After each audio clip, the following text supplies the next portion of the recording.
Hey everyone, welcome to Book Club.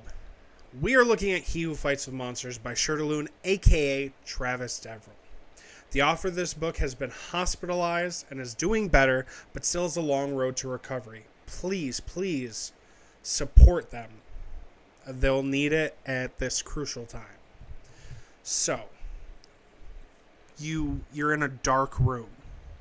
You're a henchman, right? Get into the mindset. You've kidnapped this person, right? And they just keep laughing every time you guys move him to a different location, trying to keep his friends away. You wonder why this person laughs. And then you hear something out in the distance. A muffled scream, and then, "Feed me your sins." Out of nowhere, lights start going out. Your fate is to suffer. The people around you are dying, and you cannot tell why. The last thing you hear as the light behind you goes out is, "Suffer the cost of your transgressions."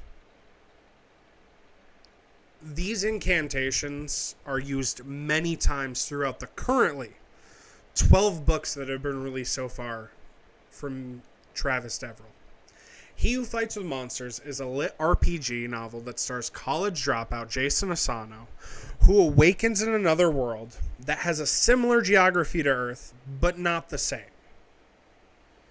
Before we move on to the full spoiler review, I just want to let you know, if you want the spoil-free review, to me, this series is a 9.9 out of 10. It has everything I want in a story, always keeps me wanting another chapter, which I think is important. You want your reader to want to find out more. Many books lose the plot, especially as they start going into what I would say is the never-ending cycle territory. This series has taken 975 chapters to get to where we are, and I would be fine with 975 more chapters to get where we're going. It's perfect for me.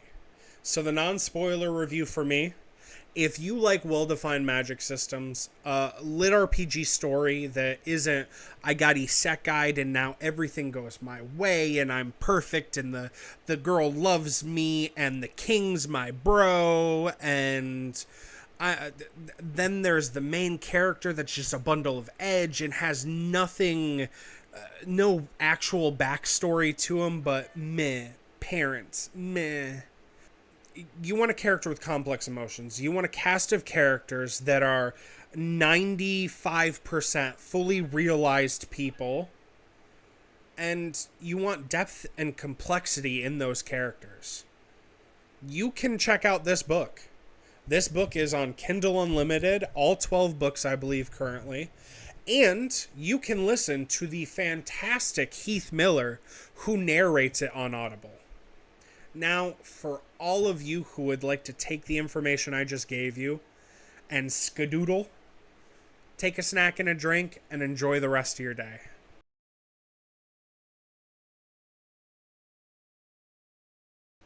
All right, now we're on to it. The honest spoiler-filled review. So, Shirtaloon does a fantastic job at not only showing me the good of the main character, the hero that he can be, but he shows us the bad and the ugly. What happens when the hero pushes his powers too far against someone? What happens when a system, or not really a system as in like, system integration novels, but I mean like a system of power or a system of law fails, and what that causes the main character to have to do. Jason Asano as a protagonist is flawed. He starts out weak. He starts out as a normal human when he arrives in Palimastus with no powers, and he grows through the ranks, which, to his credit, the author clearly defined. Iron, bronze, silver, gold, down here at diamond, right here. And then we have transcendent, or half transcendent, and transcendent. Now, how you become iron ranked is easy and extremely understandable. You have these things called essences. They form when magic coalesces. You get 3 essences, and you use them in an essence ritual. Those 3 essences will then combine into your 4th confluence essence. So you'll have a confluence that will be the combo of those 3 essences. You can then awaken different powers depending on the essences that you have and the awakening stones you use. This will fill out your power set, giving you 5 powers for each essence you have. It's super well defined, to the point where, please let me help. Shirtaloon, I am speaking to you specifically. It is your baby, but if you ever make a video game or lease the license to somebody to make a video game for this, it better be a game where you start out and randomly get essences and then have to pick the best combination and then are just tossed into a dungeon, because that would be perfect to me. I think that would be a perfect roguelite. You have to find and build a combo that might be good, and if you wait too long, your combo might not work, and then you have to build a power set for it. It'd be fantastic. But that aside, the whole universe is well explained along with the magic system when it's explained. Now, you may be like, I don't like when people don't explain things. It's weird. It's awkward. I get it. I understand. But part of the beauty in media is show, don't tell. There are times where we're shown things that happen or shown things that may happen, could happen, that we get told about way too soon in media. Exposition is a thing, and it can be a flaw. But the other thing is not explaining something enough. And I think the author treads a line with this. He doesn't explain everything outright all the time, but there's always breadcrumbs and clues that lead to how specific story beats connect. So, Jason Asano is an original Astral King, which means apparently he hit these like very specific goals. Like it was like this one. He hit all of them, right? Now, some of you might think, oh, an original Astral King, that's crazy. That's something that nobody must be, right? Or only very old people, and it hasn't happened in years. Maybe, but they even talk about it in the book. In the scale of the cosmos, this is happening to other people too. Not the exact same circumstances, but people hitting the same criteria. That gives the book wiggle room, because Jason isn't special. Like in the context of Chosen One. He isn't a Mary Sue. He didn't just fall into everything he's done. He is the right person at the right time multiple times, both on Earth and Palimastus, and I think it's important that that's shown. Many times we see, to speak to Jason's character, we see that either our protagonists in stories like these, in lit RPGs and system novels, either flat out are cold, calculated manipulators that murder their way into the top, into good graces, into whatever, or they're the lucky idiot who, through divine providence, the Tao smiling upon them, they've always got a trick. They're always more powerful. They always get powered up. Jason Asano hops, skips, and jumps over this line many times. He's always weaving between the I could be this or I could be that. He takes bad situations and turns them into an advantage, which I think is fantastic. During book 3, I believe, he is captured and tortured by a great astral being known as the Builder. The great astral being, his starseed. And what a starseed is a great astral beings can bestow them to their chosen to give them abilities and power, or it can turn someone into a soulless, mindless being controlled by the astral being. So this astral, a great astral being, bestows the starseed to this cult of his. The cult uses it on Jason Asano, and instead of because the soul is inviolable, it cannot be changed and must be given, you have to give consent. Because there is a need for consent, he, instead of giving consent, it is like throwing, I believe the book says this specifically, it is like throwing a grain of sand against a sandstorm. That's what it felt like, pushing his will, his iron ranked, maybe bronze, I think it's iron though, iron ranked human will against that of a great astral being. Great astral beings are gods to the multiverse. Gods are specific to planets. The multiverse, great astral beings. He fights against the Starseed, and doing so hones the strength of his soul. It also gives his soul a unique property of being anathema to the Builder's cultists. So the Starseeds actually react, and he can shut them down. Sometimes his strengths ruin, though. His power ruins bits of his life. Due to things that happen in Book 3 and Book 4, Jason becomes willing to go the distance.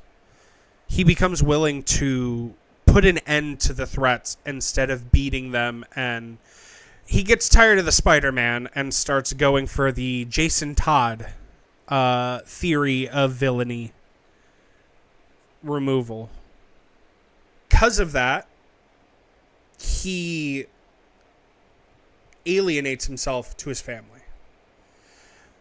During his time back on Earth, these soldiers, called the EOA, the Engineers of Ascension, that use broken clockwork cores, which are the starseeds that the great astral being, the Builder, gives to his subordinates, his cultists. They use those clockwork cores to power themselves up. Well, when they use them, it gives him a switch to take them out, because the way he can use his aura. They come and attack him to stop him from fixing reality nodes, which they're strip mining reality. It's bad for the Earth. Big tangent on that. A lot of stuff to talk about. He kills all of them. I think there's something like 9 superheroes. He kills them all on TV. I just dropped a bunch of info that you don't understand. But this character did that because he was the only person that was trying to fix the Earth to stop it from being destroyed. And if he wasn't the one that fixed it, there was other people that could, but it wouldn't have turned out right. It would have been a stopgap. It would have not been proper. People would have died, more than already dead. This series to me is fantastic. I'm dead serious. No one's paying me. I have no subscribers. This is me making this video because I desperately want this series to pop off. I kind of want... Now listen, Hear me out. I want Dungeon Crawler Carl treatment for Jason Asano. I want Webtoon. I want TTRPG. I want video games. This is what I want. I want to be able to see this in media everywhere because this series is fantastic. It has gotten me through some times. I've had issues. We all have. But when this was coming out regularly, I knew I could count on this. It was like a little rock, an anchor. I was like, I know. Monday, Wednesday, Friday, 3 chapters each week. I knew I could count on that. And that's what I did. I would wait until the end of the week, and I would wait until like either before stream on Saturday or after stream on Saturday, sometimes even Sunday, and I'd just read my 3 chapters. And I'd be so excited. Love it. Listen, if you take anything from what I said, Jason Asano is a complex character. And the things he goes through shape him into what he is, but he doesn't let the things he goes through define him either. Please, if you do nothing else, try it out. Read book 1. It's funny. There are things I say from that book. There are little quotes that pop up into my head because I listened to Heath Miller read it. By the way, dude is fantastic. I love listening to his voice. It's buttery to me. It's fantastic. I don't know what else to say about it. Heath Miller, you do a fantastic job. And Travis Deverell, Shirtaloon, I greatly appreciate the artistic work you are putting out there. All the characters are fantastic. I love Sophie Wexler, Daniel Geller. The Mercers were fantastic, especially the dichotomy between both parents.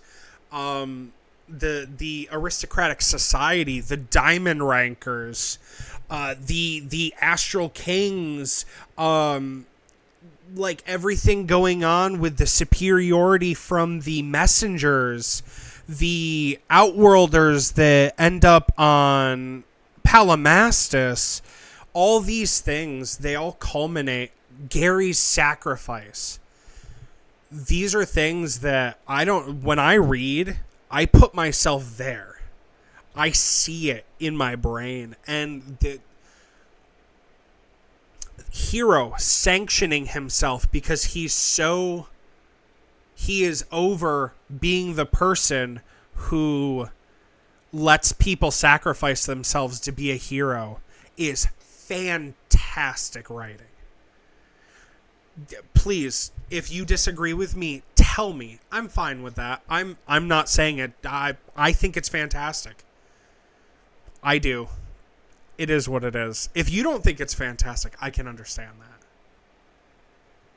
But this is book club, everybody.